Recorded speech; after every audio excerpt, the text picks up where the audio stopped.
पश्चिम बंगाल में हिंदुओं पर हमलों के विरोध में विश्व हिंदू परिषद और बजरंग दल का प्रदर्शन। सीएम ममता बनर्जी के खिलाफ नारेबाजी कर राष्ट्रपति शासन लगाने की मांग।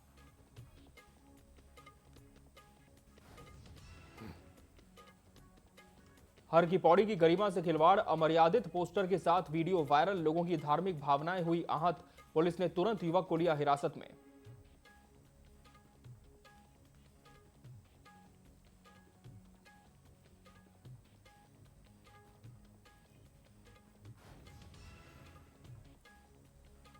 ओलावृष्टि से काश्तकारों की फसलों को भारी नुकसान, किसानों के सामने खड़ा हुआ आजीविका का संकट। ग्रामीणों ने की शासन प्रशासन से उचित मुआवजा देने की मांग।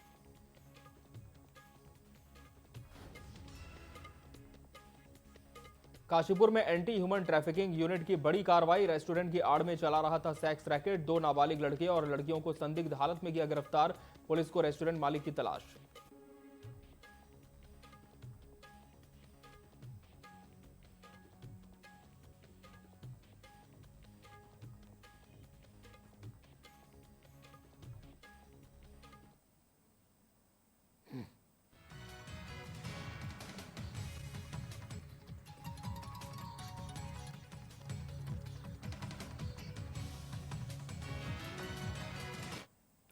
नमस्कार, बहुत स्वागत है आपका न्यूज अपडेट में। मैं हूं आपके साथ अमित शर्मा। पश्चिम बंगाल में हिंदुओं पर हो रहे हमलों के विरोध में शुक्रवार को विश्व हिंदू परिषद ने अल्मोड़ा में प्रदर्शन किया, जहां प्रदर्शनकारियों ने मुख्यमंत्री ममता बनर्जी के खिलाफ नारेबाजी करते हुए राज्य में राष्ट्रपति शासन लगाने की मांग की। कार्यकर्ताओं का कहना था कि बंगाल में वक्फ बोर्ड महज एक बहाना है, असल निशाना हिंदू समाज है। उन्होंने आरोप लगाया कि ममता सरकार के कार्यकाल में हिंदुओं की सुरक्षा खतरे में है और प्रशासन आंखें मूंदे बैठा है। प्रदर्शनकारियों ने केंद्र और राष्ट्रपति से अपील की कि वो मामले में तुरंत हस्तक्षेप करें और ममता सरकार को बर्खास्त किया जाए।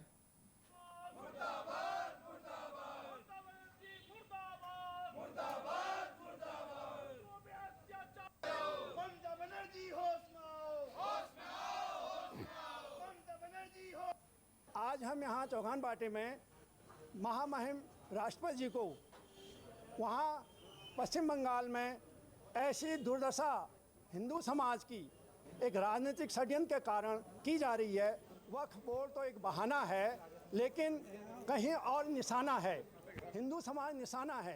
तो हम महामहिम राष्ट्रपति जी से महोदया से निवेदन करते हैं कि वहाँ अतिशीघ्र अविलंब राष्ट्रपति शासन लगाया जाए। संपूर्ण हिंदू समाज भारतवर्ष में यह मांग करता है कि पश्चिमी बंगाल में ममता सरकार को बर्खास्त किया जाए और वहाँ अविलंब राष्ट्रपति शासन लागू किया जाए और हिंदुओं पर जो अत्याचार हो रहे हैं उनको अविलंब बंद किया जाए। हिंदू यदि भारतवर्ष में, हिंदुस्तान में सुरक्षित नहीं है तो कहाँ जाएगा। हल्द्वानी में दर्जा राज्य मंत्री शंकर कोरंगा ने दायित्व मिलते ही प्रदेश में जलागम को और बेहतर बनाने को लेकर एक वृहद रूपरेखा बनाए जाने पर जोर दिया है। उन्होंने बताया कि यहां के संसाधनों को संरक्षित रखने के लिए देश के प्रधानमंत्री मोदी ने अपनी इच्छा जताई है और प्रदेश के सीएम धामी ने उन्हें जो दायित्व दिया है उस पर वे 100% खरे उतरेंगे। वहीं गर्मियों के मौसम में पेयजल आपूर्ति को लेकर उन्होंने ग्लोबल वार्मिंग के चलते मौसम में आ रहे बदलावों पर भी चिंता जाहिर की है।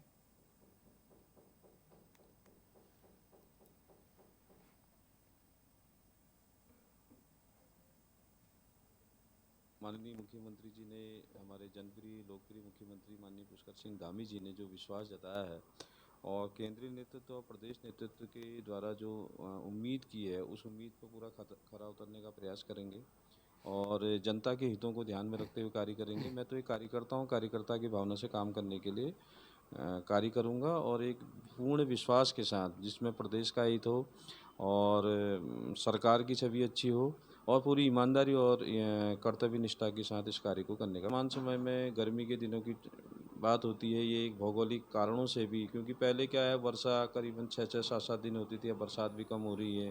भौगोलिक वातावरण इस प्रकार से हो गया है कि पानी बहुत ज़्यादा, नदी हमारे नाले सूख गए हैं, बहुत पानी कम रहता है। फिर गर्मी का टेम्परेचर बहुत बढ़ने के कारण से ये एक प्राकृतिक चीज़ें हैं। वक्फ संशोधन विधेयक को लेकर पूरे देश में भाजपा ने कार्यशाला का आयोजन किया, जिसके तहत भाजपा के प्रदेश कार्यालय पर एक कार्यशाला आयोजित हुई, जिसमें मुख्य अतिथि के तौर पर सीएम धामी ने शिरकत की। वहीं वक्फ संशोधन विधेयक को लेकर भाजपा प्रदेश महामंत्री आदित्य कोठारी से टीवी 24 ब्यूरो चीफ योगेश शैली ने खास बातचीत की। वक्फ कानून को लेकर के जो सुधार की बात की जा रही है, उसको लेकर के अब जन जागरूकता अभियान भी चलाया जाएगा। जन जागरण को लेकर के क्या कुछ खास किया जाएगा। आज एक महत्वपूर्ण बैठक भारतीय जनता पार्टी के प्रदेश कार्यालय में भी, जहां मुख्यमंत्री ने भी शिरकत की।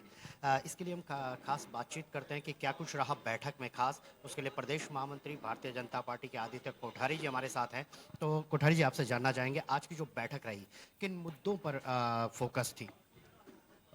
भारत की संसद ने वक्फ विधेयक में जो संशोधन किए हैं, उसके संबंध में विपक्षी दलों के द्वारा बड़ी भ्रांतियां फैलाई जा रही हैं, जनता को गुमराह किया जा रहा है।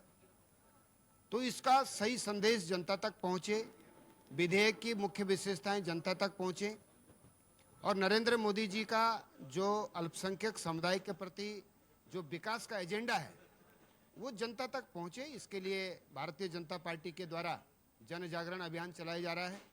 10 अप्रैल को ऑल इंडिया लेवल की केंद्र में दिल्ली में ये कार्यशाला संपन्न हुई थी और अब हम सभी प्रदेशों की कार्यशालाएं वर्तमान में चल रही हैं। आज उत्तराखंड की कार्यशाला 18 अप्रैल को प्रदेश कार्यालय में ये संपन्न हुई है और इसमें जो वक्फ विधेयक में जो संशोधन आए हैं, पहले क्या क्या दिक्कतें थी, क्या क्या आपत्तियां थी, उनको दूर करते हुए ये संशोधन इसमें आए हैं और इन संशोधनों के विषय में जनता को बताने का काम हम लोग करेंगे और जो भ्रांतियां विपक्ष के द्वारा फैलाई जा रही हैं, उन भ्रांतियों को दूर करने का काम करेंगे।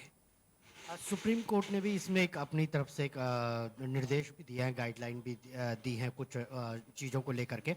उसके बावजूद भी जो अल्पसंख्यक लोग हैं, उनमें कहीं ना कहीं बहुत सी चीज़ों को लेकर के कई डाउट्स हैं जो संशोधन होने हैं। उसको लेकर के ये जो डाउट्स है वो कैसे क्लियर हो पाएंगे। अभी तक वक्फ के पास खरबों रुपए की संपत्ति है और उन खरबों रुपए की संपत्ति पर केवल चुनिंदा मुस्लिम नेताओं का कब्जा है। कांग्रेस के बहुत सारे बड़े नेता जिनका वक्फ बोर्ड की संपत्ति पर कब्जा है। जो आम समाज है, मुस्लिम समाज, विशेषकर जो पसमानदा समाज है और जो निम्न तबके के मुस्लिम हैं, वो उससे वंचित हैं।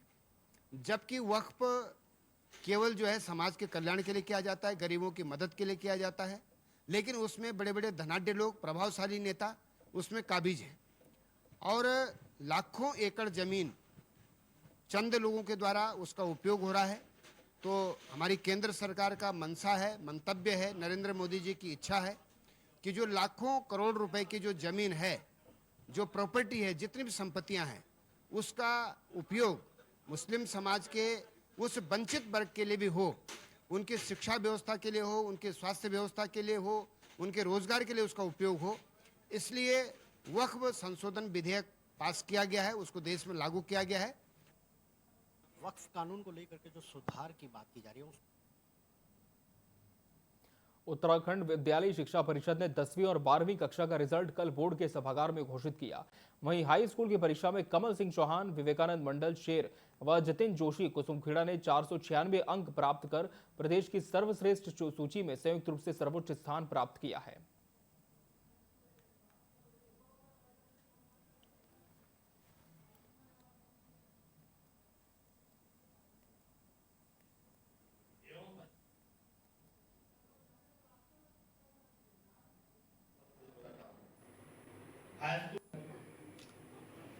स्मृति के तौर पर और यहाँ पर ये आदरणीय सभापति महोदय, आदरणीय सचिव महोदय, अपर सचिव महोदय एवं सम्मानित सदस्यों द्वारा और उसकी जो घोषणा है। धर्मनगरी हरिद्वार की पवित्र हर की पौड़ी के पास एक युवक ने गंगा किनारे अमर्यादित पोस्टर के साथ वीडियो बनाकर सोशल मीडिया पर डाला, जिससे लोगों की धार्मिक भावनाएं आहत हो गई और वीडियो वायरल होते ही बवाल मच गया। मौके पर पहुंची पुलिस ने तुरंत युवक को हिरासत में लिया। वहीं पुलिस की समझाइश के बाद युवक से वीडियो डिलीट करवाया और सख्त हिदायत दी। युवक ने सार्वजनिक रूप से अपनी गलती मानी और माफी मांगी।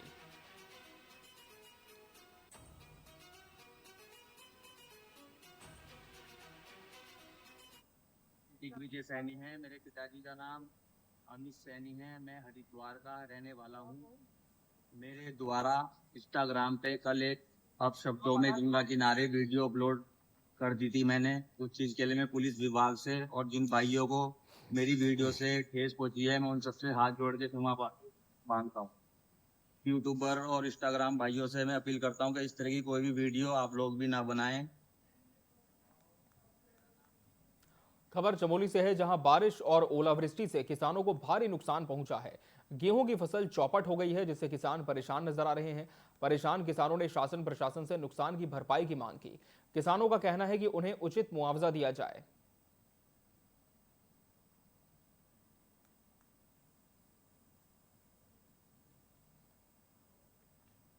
चार धाम यात्रा से पहले परिवहन विभाग यात्रा मार्ग पर ब्लैक स्पॉट को ठीक करने में जुटा हुआ है। वहीं संयुक्त परिवहन आयुक्त सनत कुमार सिंह ने कहा कि अभी तक हमें कुल 174 ब्लैक स्पॉट मिले हैं, जिनमें से 132 ब्लैक स्पॉट ठीक कर दिए गए हैं। साथ ही उन्होंने कहा कि कुछ ब्लैक स्पॉट ऐसे हैं जिनमें लंबे समय से कोई दुर्घटना नहीं हुई है, जिनका सत्यापन करने के लिए जिलाधिकारियों को पत्र लिखा गया है।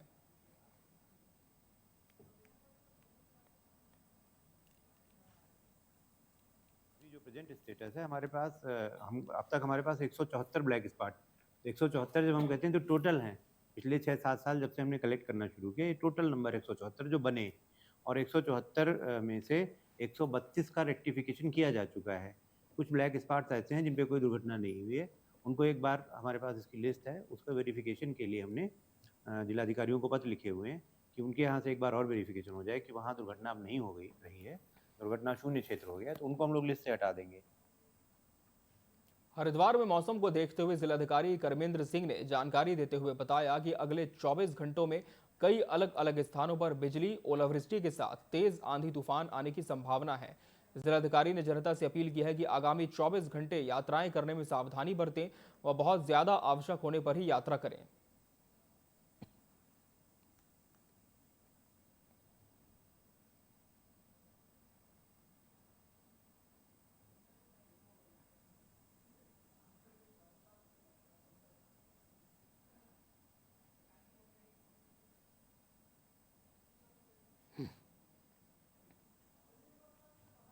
नई टिहरी के सरस्वती विद्या मंदिर इंटर कॉलेज की छात्रा कनक लता ने 500 में से 495 अंक प्राप्त किए हैं, जहां हाई स्कूल परीक्षा में प्रदेश में दूसरा स्थान हासिल करके स्कूल के साथ साथ जिले का नाम रोशन किया। कनक लता की सफलता पर शिक्षकों और परिवारजनों ने खुशी जाहिर कर मिष्ठान वितरण किया। वहीं छात्रा कनक लता बिष्ट ने कहा कि मेहनत करने से सब हासिल किया जा सकता है। उन्होंने कहा कि मैंने कड़ी मेहनत की बदौलत ये मुकाम हासिल किया है।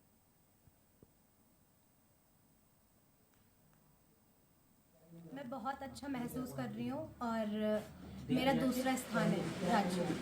अच्छा जी, तो कितने मार्क्स आए हैं आपके?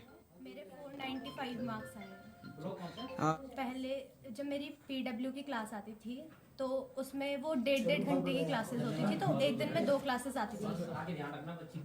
अच्छा। हाँ जी, तो 3 घंटे वहाँ से हो गए और उसके बाद 2 घंटे और। अच्छा, अब इसका श्रेय किसको देंगे आप?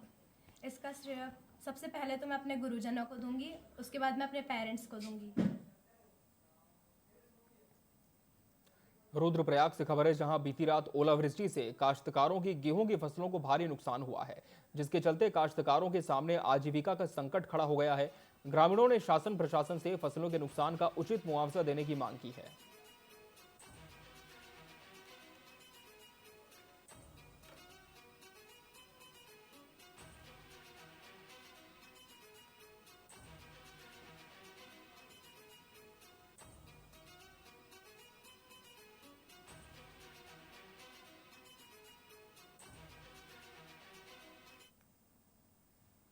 उधम सिंह नगर के काशीपुर के प्रिया मॉल में देर रात एंटी ह्यूमन ट्रैफिकिंग यूनिट की एक बड़ी कार्रवाई हुई है, जहां रेस्टोरेंट की आड़ में सेक्स रैकेट का धंधा चल रहा था। पुलिस ने कार्रवाई के दौरान 2 नाबालिग लड़के और 2 नाबालिग लड़कियों को संदिग्ध हालत में गिरफ्तार किया। आपको बता दें कि पूछताछ में कई चौंकाने वाले खुलासे हुए हैं। बताया जा रहा है कि छापे की खबर से 2 स्पा सेंटर और एक और रेस्टोरेंट के संचालकों ने अपने अपने ताले बंद किए और फरार हो गए। फिलहाल पुलिस रेस्टोरेंट मालिक की तलाश में है।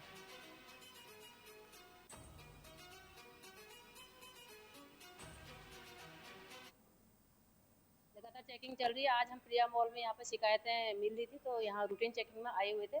तो पुलिस पार्टी को देख करके स्पा सेंटर और जो कैफे वाले थे सब अक्सर तो भाग गए हैं। एक स्पा सेंटर, 2 स्पा सेंटर हैं, वो दोनों बंदे हैं और एक कैफे खुला हुआ है यहाँ पर और रेस्टोरेंट के नाम पे। और इसमें हमने जब देखा तो यहाँ पर कई आपत्तिजनक वस्तुएं भी मिली हुई हैं और कई अनियमितताएं मिली हैं, तो इसमें हम कार्रवाई कर रहे हैं। सांसद त्रिवेंद्र सिंह रावत व राज्य मंत्री श्यामवीर सैनी ने पश्चिम बहिनी गंगा घाट पहुंचकर क्षेत्र के सैकड़ों लोगों के साथ हवन यज्ञ कर सफाई महाअभियान की शुरुआत की। साथ ही सांसद ने अपने समर्थकों के साथ पंचलेश्वर घाट पर नदी में उतरे और बाण गंगा में जमा कचरे को साफ किया। इस दौरान तमाम स्थानीय सामाजिक कार्यकर्ता और स्कूली बच्चे भी मौजूद रहे। वहीं सांसद का कहना है कि जल प्रदूषण तमाम बीमारियों का कारण बनता है, इसलिए नदियों को स्वच्छ रखना जरूरी है ताकि महाभारत के समय से बहने वाली पश्चिम बहिनी गंगा अपने अस्तित्व में फिर से बहने लगे। आज पानी जब प्रदूषित होता है तो तमाम तरह की बीमारियां होती हैं। 60% जो पेट की बीमारियां हैं वो जल के कारण होती हैं, अशुद्ध जल के कारण होती हैं। और इसलिए हमने आज वाण गंगा पर या पश्चिम वाहिनी गंगा जिसको बोलते हैं, उस पर आज हम ये स्वच्छता का संदेश यहाँ से देना चाहते हैं प्रदेशवासियों को, देशवासियों को और इस क्षेत्र के लोगों को कि भाई हमको इसको साफ सुथरा रखना है। दूसरी चीज़, मुझे ये बताया गया कि जहाँ हम खड़े हैं कभी यहाँ तक ये पानी बहता था, ऐसे उस पार अगर हम देखें यानी कि पश्चिमी वाहिनी के राइट साइड में अगर हम देखें तो वहाँ भी लगभग आधा पौन किलोमीटर तक के पानी कभी बहता था, ऐसे यहाँ के बुजुर्गों ने मुझे बताया।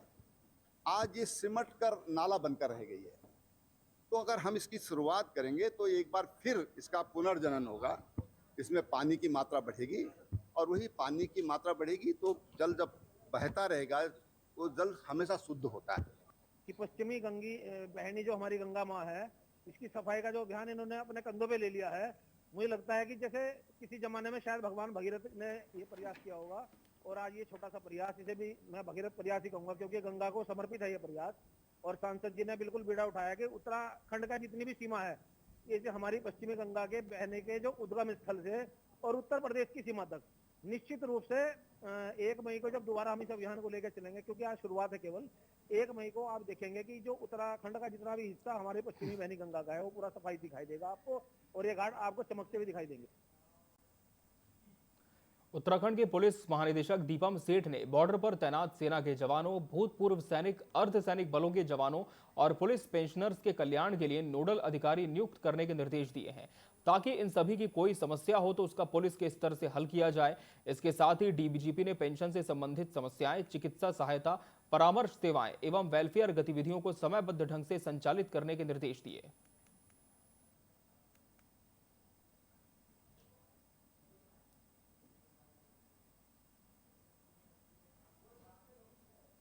कई जवान अपने परिवारों से दूर बॉर्डर पर, सीमा पर सुरक्षा में अपना ड्यूटी करते हैं और इसलिए हमारा ये दायित्व बनता है कि इनके जो घर परिवार हैं उनसे रिलेटेड जो कोई समस्याएं हैं उनका त्वरित निराकरण हो। हमें लगातार ऐसे मामले प्राप्त होते हैं जिनको हम उन पर कार्रवाई करते हैं और हमारे जो पुलिस पेंशनर्स हैं बड़ी संख्या में उत्तर प्रदेश और उत्तराखंड के जो यहाँ पर सेटल्ड हैं उनकी छोटी समस्याएं रहती हैं।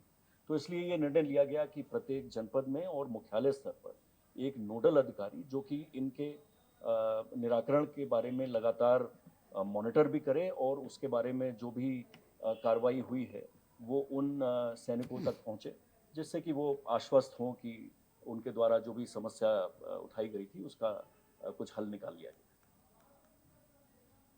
रुड़की के गंगनहर कोतवाली क्षेत्र विश्वकर्मा चौक के पास का एक वीडियो सोशल मीडिया पर वायरल हो रहा है जिसमें कि स्कूटी सवार दंपत्ति अचानक गिर जाते हैं, तभी 2 युवक लाठी डंडों से उनकी पिटाई करनी शुरू कर देते हैं। मामले पर पुलिस का कहना है कि दोनों पक्ष में आपसी रंजिश थी, इसलिए विवाद हुआ। फिलहाल मामले की जांच पड़ताल जारी है, उसके बाद आगे की कार्रवाई की बात पुलिस कह रही है।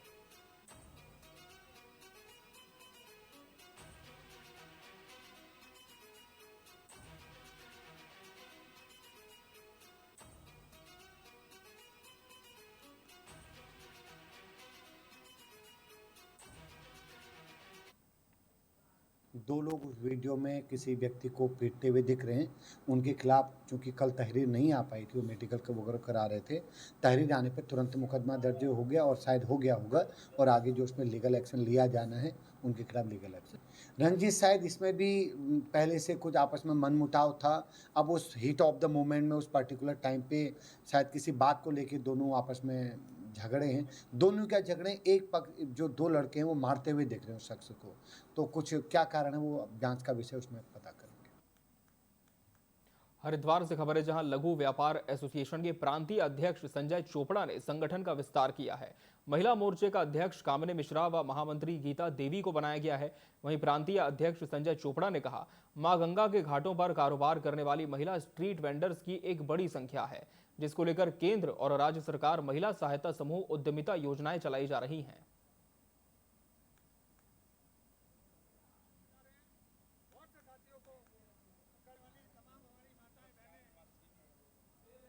जिम्मेदारी दी गई है, उस जिम्मेदारी को मैं अच्छे से निभाऊंगी, अच्छे से उसको चलाऊंगी।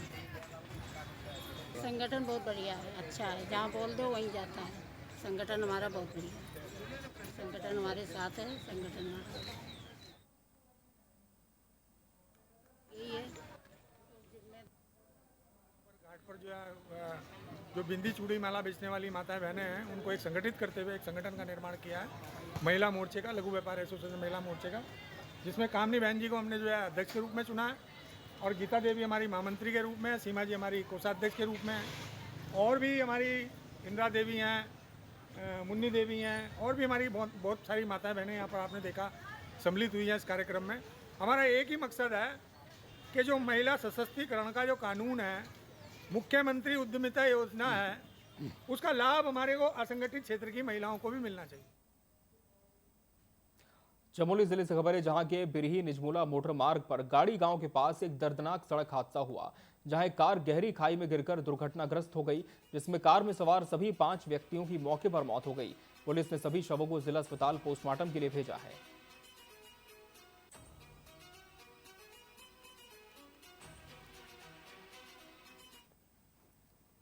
आज तेज बारिश और आंधी के चलते गाड़ी निजमुला घाटी में खाई में गिरी थी, जिसमें 5 लोग सवार थे और एक रेस्क्यू ऑपरेशन चलाया गया था रेवेन्यू, पुलिस और एसडीआरएफ की टीम से। तो अभी 5 लोगों की मृत्यु की पुष्टि हुई है और टीम वहीं मौके पे मौजूद है, वहाँ एम्बुलेंसेस भी उपलब्ध हैं। सभी मृतकों को अस्पताल ले जाया जाएगा और जो भी नियमानुसार कार्यवाही है वो करने के बाद परिजनों को बॉडी सौंपी जाएगी। उधम सिंह नगर में एक बार फिर कलयुगी बेटे ने मामूली कहासुनी को लेकर मां, चाची और चचेरे भाई के ऊपर जानलेवा हमला कर दिया, जिसमें मां के हाथों की उंगलियां कट गईं तो वहीं चाची की मौत हो गई है। भाई घायल है। घटना के बाद आरोपी मौके से फरार हो गया और घायलों को उपचार के लिए निजी अस्पताल ले जाया गया, जहां उपचार जारी है। सूचना पर पहुंची पुलिस जांच में जुट गई है और आरोपी की गिरफ्तारी के लिए टीमों का गठन किया गया है।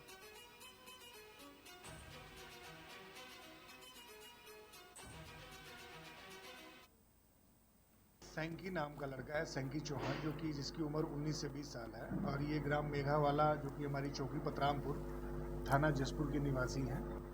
कुछ समय पहले इनके चाचा के द्वारा किसी बात पे इनको टोक दिया गया था और जैसा कि होता है परिवार में छोटे सदस्यों को डांट डपट देते, उसी स्थिति में तो ये बच्चा अपने मन में उस चीज़ को बैठा चुका था और उसके बाद फिर इनके द्वारा ये एक रंजिश नुमा बना लिया गया था कि मैं अपने चाचा को इसका सबक सिखाऊंगा। जब माँ ने रोकने का प्रयास किया तो इस लड़के ने पाटल से अपनी माँ पे ही हमला कर दिया। उसके बाद से जब इनकी माँ गिर गई तो उसके बाद फिर ये चाचा के घर गए और चाचा के घर जाने के बाद इनकी चाची मिली, जिनके ऊपर इन्होंने प्रहार किया और बहुत बुरी तरीके से प्रहार किया, जिससे कि उनको काफ़ी गंभीर चोटें आई। और उनका बेटा मिला चाचा का, उस पर भी हमला किया था। लोग जो आस पड़ोस के थे वो इकट्ठा होकर के फिर जो घायल लोग थे उनको केवीआर ले गए। केवीआर ले जाने के बाद ये ट्रीटमेंट करा रहे थे, उसी दौरान उनकी जो चाची थी ओवर ब्लीडिंग के कारण और जो इंजरी थी उनकी मृत्यु हो गई। बाद में पुलिस को सूचना मिली तो और अंततः हमें सफलता मिली है। सैंकी को हमने गिरफ्तार किया है और आज शाम को हमारे द्वारा गिरफ्तार करने के बाद कल इसको हमारे द्वारा माननीय न्यायालय के समक्ष पेश किया जाएगा। न्यूज़ अपडेट की खबरों में फिलहाल इतना ही। मुझे और मेरी पूरी टीम को दीजिए इजाजत। नमस्कार।